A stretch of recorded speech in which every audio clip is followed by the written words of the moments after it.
আবার ভুয়ো ভোটার এবার একদম এইআরওর অফিসে গিয়ে হামলা।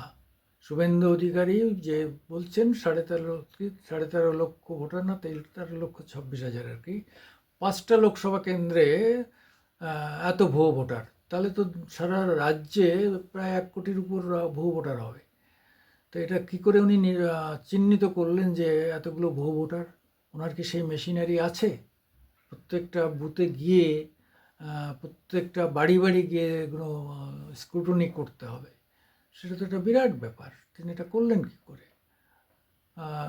সেটা নিয়ে জাজমেন্ট কি দেয় না কমিশন, কি বলেন, সেটা তো ভাববার বিষয়। আরও দুটো ব্যাপার, বিএলও এবং বিএলএ নিয়ে তার প্রচণ্ড অভিযোগ। বিশেষত বিএলও হচ্ছে সরকারি বিএলওরা সব নাকি তৃণমূলের লোক, ইত্যাদি ইত্যাদি।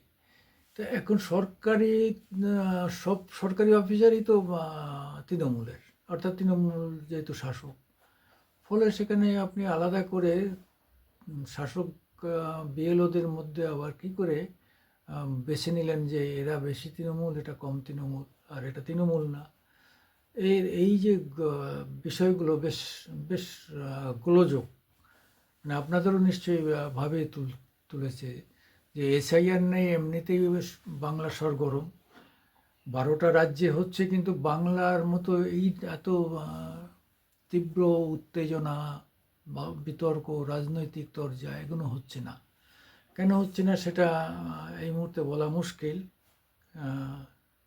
এবং সবচেয়ে বিজেপির শাসিত রাজ্যে হচ্ছে না তা নয়, বিজেপি শাসিত রাজ্যেও হচ্ছে দু একটা, কিন্তু কোথাও কিন্তু এত ঝামেলা হচ্ছে না। কিন্তু তৃণমূল বলছে এটা বাংলাকে টার্গেট করা হয়েছে, ওরা এইভাবে ভোটার, জেনুইন ভোটার কেটে দিয়ে তারা আমাদের ভোটার কমিয়ে দিয়ে জিতে যাওয়ার চেষ্টা করছে।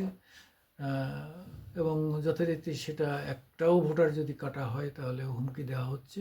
এটা খুবই স্বাভাবিক, একটা ভোটার যদি কাটা যায়, মানে এটা তো বিপ্লব করার দরকার নেই। সেটা যদি এইআরও দিয়ে কমিশন পর্যন্ত টেনে নেওয়া যায়, তাহলে তার নামটা আবার যুক্ত হবে, এ ব্যাপারে কোনো সন্দেহ নেই। হ্যাঁ, ফলে এইটা নিয়ে একটা ইয়ে হচ্ছে। আর যেটা নিয়ে আর একটা ঝামেলা ছিল যে মুসলিম ভোটার ওপার বাংলাদেশ থেকে যারা এসছে, তাদের ভোটারশিপ নিয়ে একটা প্রশ্ন ছিল যে তারা এখানে থাকতে পারে না। তো তারা তো প্রায় সবই ভেঙে পড়েছে। আমরা যে হারে মিছিল দেখলাম, কাঁটাতারের বেড়া ভেঙে টেঙে বেরিয়ে চলে গেছে। আর এদিকে হাটা বর্ডার, আমদিয়া, হাকিমপুর এদিক থেকে তো হেঁটে চলে গেছে ওপার, বাগদা দিয়ে, বাইরা বাগদা দিয়ে চলে গেছে। তো সেটার দিকে তাকালে তো খুব বড় বিষয় কিছু না। এসআইআর যে একটা সাংঘাতিক ব্যাপার এমন কিছু না, এটা তো স্বাভাবিকভাবেই হয়, 2002 হয়েছে, আবার হচ্ছে।